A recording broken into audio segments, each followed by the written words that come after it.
The chains clinked with every reluctant step Rose O'Malley took across the dusty main street of Silver Creek, her shoulders sagging beneath both the literal weight of her iron prison and the heavier burden of despair. It was 1874, and the West had never felt more unforgiving to the 20-year-old woman who had once dreamed of open skies and freedom, not the cruel mockery of both that she now endured. Rose kept her eyes downcast as townsfolk stopped to stare. The iron dress, that's what they called it, though it was more cage than clothing, had been fastened around her body 3 days ago. The contraption consisted of iron bands running from her shoulders to her knees, connected by vertical rods that trapped her inside a metal cylinder. It allowed just enough movement for her to walk, but not enough to run. Her crime: attempting to flee her arrangement with Silas Thornton, the wealthiest man in the territory and owner of the Silver Dollar Saloon where she'd been contracted to perform. "Keep moving, girl," growled the deputy, shoving her forward, his tobacco-stained breath hot against her ear. "Mr. Thornton wants everyone to see what happens to thieves and contract breakers." "I never stole anything," Rose whispered, her voice hoarse from thirst. "And that contract was signed under false pretenses." The deputy laughed. "Tell it to the judge." "Oh wait, you can't. Thornton owns him too." Rose stumbled, the unforgiving metal edges of her cage digging into her flesh. The thin cotton dress she wore beneath provided little protection. 3 more days, they told her.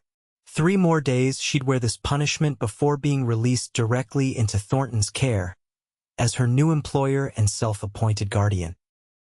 From the corner of her eye, Rose caught sight of a stranger watching from the boardwalk outside the general store. Unlike the other onlookers whose expressions ranged from disgusted to amused, his face remained impassive, thoughtful. Tall and broad-shouldered, he wore a weather-worn duster over simple clothes, a pistol holstered at his hip, and a wide-brimmed hat that shadowed his features.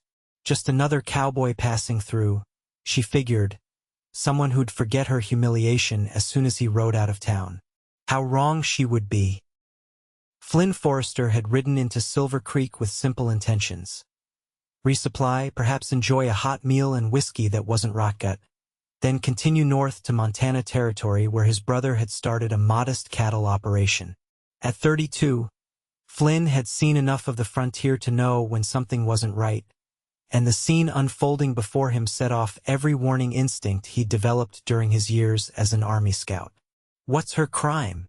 Flynn asked the shopkeeper who stood beside him on the boardwalk. The older man spat a stream of tobacco juice into the street. "Breach of contract with Silas Thornton. Signed on to be a singer at his saloon. Then tried to run when she discovered singing wasn't all he expected." Flynn's jaw tightened. "And the cage? That legal?" "Legal enough when the judge and sheriff are in Thornton's pocket. Called it a dress of chains to make it sound proper like." The shopkeeper lowered his voice. "Between us, stranger, Thornton's been bringing in girls from back east with promises of respectable work. None leave once they arrive." Flynn watched as the deputy paraded the young woman down the street. Even with her red hair matted and her face streaked with dust, there was a dignity in how she held herself. "Not broken, not yet." "Town just lets this happen?" Flynn asked. The shopkeeper shrugged. "Thornton's got the money and the guns. Last man who interfered disappeared. Shame about the girl, though. She's got a voice like an angel, they say." Flynn's hand moved unconsciously to the pistol at his hip. He'd seen corruption before, had fought against it during and after the war. He'd planned to be in Silver Creek for one night only, but as he watched the young woman's face, a flash of defiance visible despite her circumstances, his plans began to change. That evening, Flynn sat in the back corner of the Silver Dollar Saloon, nursing a whiskey and observing. The establishment dripped with gaudy decorations, a veneer of elegance that couldn't quite hide its true nature. Piano music competed with raucous laughter and the clink of glasses as painted ladies circulated among the patrons. Silas Thornton held court at a reserved table, a man in his 50s with an immaculate suit and cold eyes. Flynn recognized the type men who'd made fortunes during the war while others bled, who built empires in the West on the backs of those with fewer choices. "Quite a spectacle today," Flynn remarked to the bartender, sliding his empty glass forward for a refill. The bartender, a heavy-set man with wary eyes, poured with practiced precision. "Town justice," he replied noncommittally. "Strange way to treat a singer," Flynn pressed. "Must be quite talented to warrant such attention." The bartender's eyes flicked toward Thornton, then back to Flynn. "She is supposed to perform her first show tomorrow night, after her punishment ends. Mr. Thornton believes in second chances." Flynn laughed softly, the sound devoid of humor. Generous of him. As the night wore on, Flynn gathered information in fragments from loose-tongued patrons and eavesdropped conversations. Rose O'Malley had arrived from Boston 2 weeks earlier, answering an advertisement for a singer in a respectable establishment. Upon discovering the true nature of the silver dollar and Thornton's expectations, she'd attempted to flee on a stagecoach bound for Denver. Thornton's men had intercepted her at the way station 10 miles outside town. By midnight, Flynn had formulated the beginnings of a plan. It was reckless, likely to get him killed, and would certainly end any chance of reaching Montana before winter. As he stepped into the cool night air, he wondered what his brother would say about his foolishness. Then again, the Forrester men had never been known for their good sense when it came to matters of justice. The town jail sat at the far end of the main street, a squat adobe building with barred windows. Flynn observed it from the shadows, noting the single deputy on night duty, visible through the front window with his boots propped on the desk. A lantern burned low inside one of the cells, her cell, he presumed. Flynn approached openly, affecting a slight stagger in his step. No sense in arousing suspicion with stealth. "Evening, deputy," he called as he entered. "Wondering if you might help a traveler." The deputy, younger than the one who'd escorted Rose earlier, straightened in his chair. "Saloon's that way if you're looking for entertainment," he said, gesturing vaguely. "Actually," Flynn replied, producing a flask from his coat, "I was hoping for directions to the Henderson place. My cousin married a Henderson girl last spring, and I promised to deliver a letter from her mama in Kansas City." The deputy frowned. "Henderson Farms 15 miles northeast. You'd best wait till morning." Flynn nodded, unscrewing the flask. "Reckon you're right. Care for a drink while I rest my feet? Fine Kentucky bourbon, not that rotgut they serve at the saloon." The deputy hesitated, then reached for the flask. "Just one won't hurt." From her cell, Rose listened to the exchange with little interest. Her entire body ached from the iron cage, which they'd mercifully unlocked and removed only once she was safely behind bars. The deputy had at least allowed her a bucket of water to wash the dirt from her face and arms, though her dress remained filthy and torn. She heard the deputy laugh at something the visitor said, followed by the sound of liquid being poured. Their conversation continued, the visitor's deep voice carrying a hint of a southern accent. Minutes passed, and the deputy's responses grew slower, slurred. Then came the sound of a heavy thud. "Miss O'Malley?" The visitor's voice, now crisp and clear with no trace of intoxication, called softly. Rose moved cautiously to the bars. The deputy lay slumped across his desk, and the stranger from the street earlier that day stood in the center of the office, keys in hand. "Who are you?" she asked. "Name's Flynn Forrester," he replied, approaching her cell. "And I believe you could use some assistance." Rose backed away from the bars.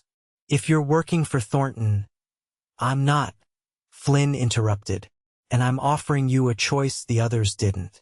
Stay here and face whatever Thornton has planned, or leave with me now."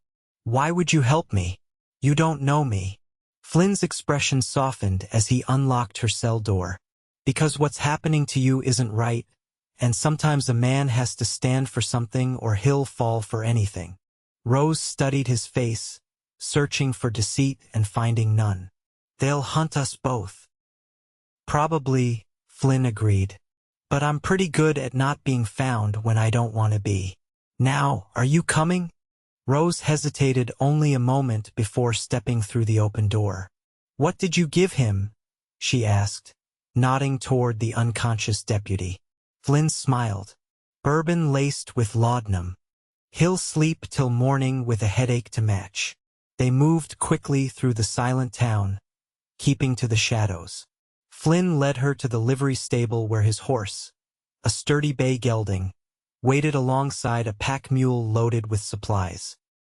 I can't ride in this, Rose whispered, gesturing to her tattered dress. Flynn reached into his saddlebag and produced a bundle of clothing. Bought these at the general store before it closed. They won't fit well, but they'll be better for riding.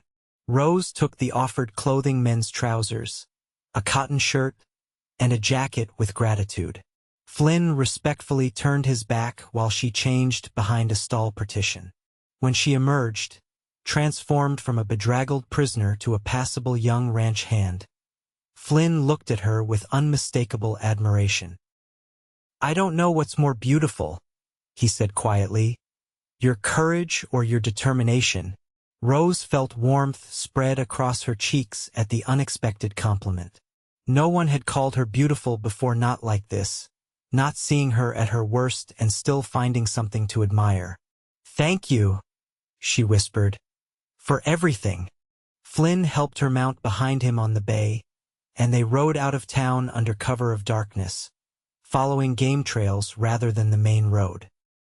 By dawn, they had put nearly 20 miles between themselves and Silver Creek, climbing into the foothills where pursuit would be more difficult. They made camp in a sheltered draw near a small stream. While Flynn tended the horses, Rose gathered wood for a small, smokeless fire. The simple domestic tasks felt like freedom after her ordeal. We should reach my friend's hunting cabin by tomorrow evening, Flynn explained as they shared a simple meal of jerky and hardtack. We can rest there while deciding where to go next. Where were you headed before? Before all this? Rose asked. Montana. My brother has a small ranch there. Rose stared into the fire. I've disrupted your plans. Flynn shrugged. Plans change. Winter's coming anyway. Crossing the high country would have been risky. Why did you really help me, Mr. Forrester? Flynn was quiet for a long moment. During the war, I saw men do terrible things because others stood by and allowed it. After, I swore I wouldn't be one who just watches. He met her eyes across the fire. And please call me Flynn. Rose, she offered in return. My name is Rose O'Malley. It suits you, he replied with a gentle smile. That night, wrapped in Flynn's spare blanket beneath a canopy of stars, Rose slept peacefully for the first time in weeks. Her dreams, for once, held no iron bars. They rode hard for 3 days, avoiding settlements and keeping to the wilderness. Flynn proved to be an expert woodsman, leaving minimal sign of their passage and hunting small game to supplement their provisions. On the evening of the 3rd day, they reached the hunting cabin, a solid one-room structure nestled in a stand of pines with a creek nearby. It's not much, Flynn apologized as he lit the cabin's single oil lamp, illuminating rough-hewn furniture and a stone fireplace. It's perfect, Rose replied sincerely. After what she'd endured, the simple cabin seemed like a palace. They settled into an unexpected domestic rhythm over the following days. Flynn hunted and maintained their horses while Rose kept the cabin and prepared meals from their limited supplies. In the evenings, they talked by the fire, sharing stories of their lives before chance brought them together. Rose told him of growing up in Boston, the daughter of Irish immigrants who had died in a tenement fire when she was 16. She'd supported herself by working in a textile mill while singing in church choirs, until Thornton's advertisement promised a new beginning in the West. Flynn spoke of his Virginia upbringing, his service as a Union scout despite his Southern roots, and the years after the war spent wandering the frontier. He described his brother's ranch in Montana and the open country waiting there. "You could come with me," he suggested one evening, his voice carefully neutral. "When it's safe to travel again. My brother could use the help, and it's far enough that Thornton wouldn't find you." Rose looked up from the shirt she was mending. "As what? Your responsibility? Another burden?" "No," Flynn answered softly. "As whatever you choose to be." The winter arrived early that year, blanketing the mountains in snow and making travel impossible. The cabin became their world, a small, intimate space where they learned each other's habits and rhythms. Flynn taught Rose to shoot his spare revolver, insisting she needed to protect herself. She taught him songs from her childhood, her clear soprano filling the cabin on long evenings. In such close quarters, awareness of each other grew in ways neither had anticipated. Rose noticed how Flynn's eyes crinkled when he smiled, how gentle his hands could be despite their strength. Flynn found himself captivated by Rose's resilience, her quick mind, and the quiet dignity that had caught his attention that first day in Silver Creek. One evening in early December, as a blizzard howled outside, Rose sang an old Irish ballad about lovers separated by fate. When she finished, she found Flynn watching her with an intensity that made her breath catch. "I've never heard anything so beautiful," he said, his voice husky. Rose looked down, suddenly shy. "It's just an old song." "Not the song," Flynn clarified, moving to sit beside her. "You, Rose. Everything about you." His hand came up to brush a strand of hair from her face, and she leaned into his touch. The moment stretched between them, filled with unspoken possibilities. "Flynn," she whispered, "I don't know what happens after the winter. I don't know where I belong anymore." "You belong wherever you choose," he answered. "But I hope." He hesitated, then continued with quiet certainty. "I hope you might choose to be where I am." Rose met his gaze, seeing in his eyes the same growing feelings that had taken root in her own heart. She closed the distance between them, pressing her lips to his in a kiss that felt like coming home. That night, as the storm raged outside their shelter, they found warmth in each other's arms, their connection deepening into something neither had expected to find in the wilderness. January brought clearer weather and with it, a visitor. Flynn returned from checking his trap lines to find Rose aiming his revolver at a stranger warming himself by their fire. "Easy," Flynn said, setting down his gear. "That's Joshua Blackwood, an old army friend. I sent word to him about our situation." Joshua, a weathered man with an impressive mustache, tipped his hat to Rose. "Madam, didn't mean to startle you." Rose lowered the gun. "Any friend of Flynn's is welcome." Over coffee, Joshua shared news from the outside world.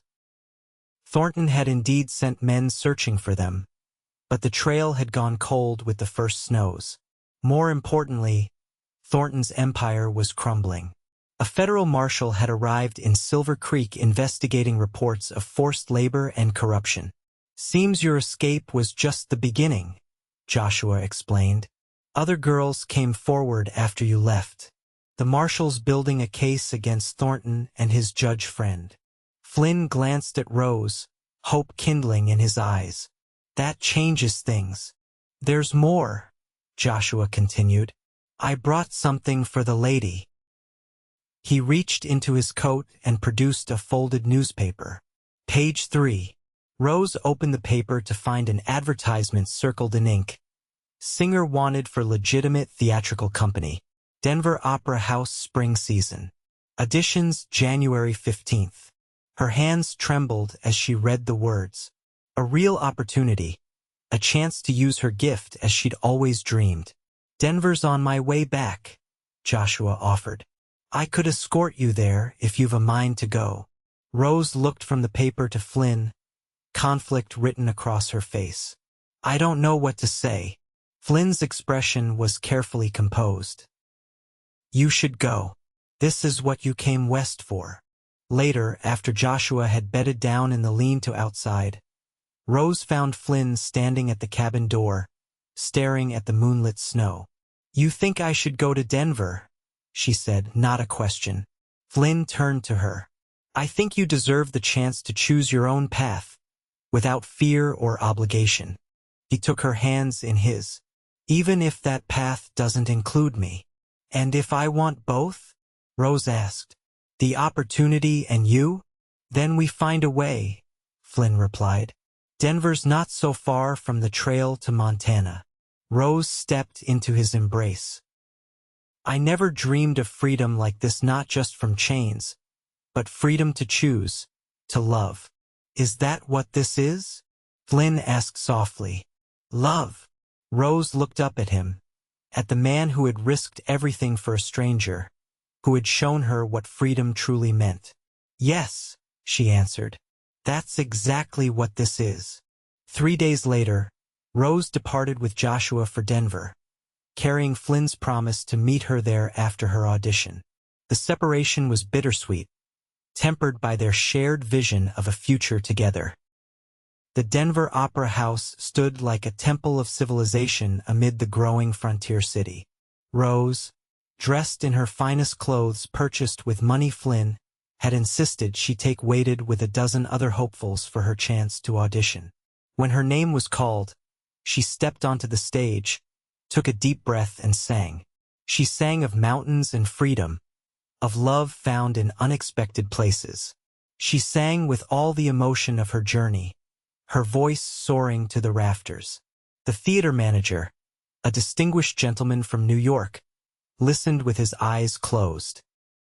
When she finished, he opened them and smiled. "Miss O'Malley," he said, "I believe we have a place for you in our company." Outside the theater, Flynn waited, his horse and the pack mule loaded for the journey ahead. When Rose emerged with a contract in hand and joy on her face, he knew he'd made the right decision in letting her go. "I got the position," she announced, her eyes shining. "They want me to start rehearsals next week for the spring season."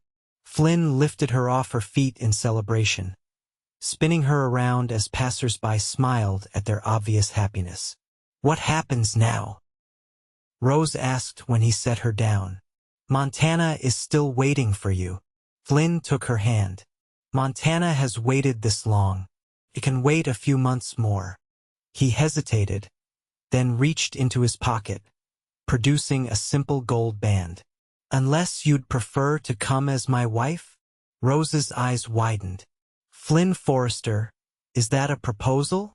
"The most sincere one I've ever made," he answered, his voice steady despite the nervousness in his eyes. Rose's answer was to pull him down for a kiss that left no doubt about her feelings. When they parted, she held out her hand for the ring. "Yes," she said simply. "Yes to being your wife, to Montana, to everything." They were married the following week in a small ceremony at Denver's newly built church. Joshua stood as Flynn's best man, and 2 of Rose's new theater colleagues attended as her witnesses. The spring opera season became their extended honeymoon, with Flynn taking odd jobs around Denver while Rose performed. When summer arrived, they set out for Montana, leaving behind the dress of chains that had once bound Rose, but had ultimately led her to freedom and love. The road ahead was long, but they faced it together, their hearts as open as the western sky above them. Years later, the Forrester Ranch in Montana became known not just for its fine cattle, but for the musical gatherings hosted by its mistress. Travelers passing through would sometimes be treated to the angelic voice of Rose Forrester singing on summer evenings, her husband watching with the same admiration as the day he'd first seen her courage on a dusty street in Silver Creek. Their 3 children grew up knowing the story of how their parents met a tale not of chains and captivity, but of freedom found in the most unexpected circumstances. It became a family legend, a reminder that true beauty lies not in appearances but in the strength to overcome, and that sometimes salvation comes in the form of a stranger willing to stand against injustice. In 1889, when Montana achieved statehood, Flynn and Rose attended the celebrations in Helena. As they watched the new flag rise, Flynn squeezed his wife's hand. "Did you ever imagine this is where that iron dress would lead you?" he asked. Rose looked at him, the years having only deepened her love for the man who had seen her worth when she was at her lowest. "No," she replied honestly, "but I wouldn't change a single link in that chain of events." Flynn smiled, the crow's feet around his eyes crinkling in the way that still made her heart skip. "Neither would I, Rose. Neither would I." Together they had forged something stronger than iron, a bond of love and respect that had transformed two solitary journeys into one shared adventure across the wild frontier of their lives.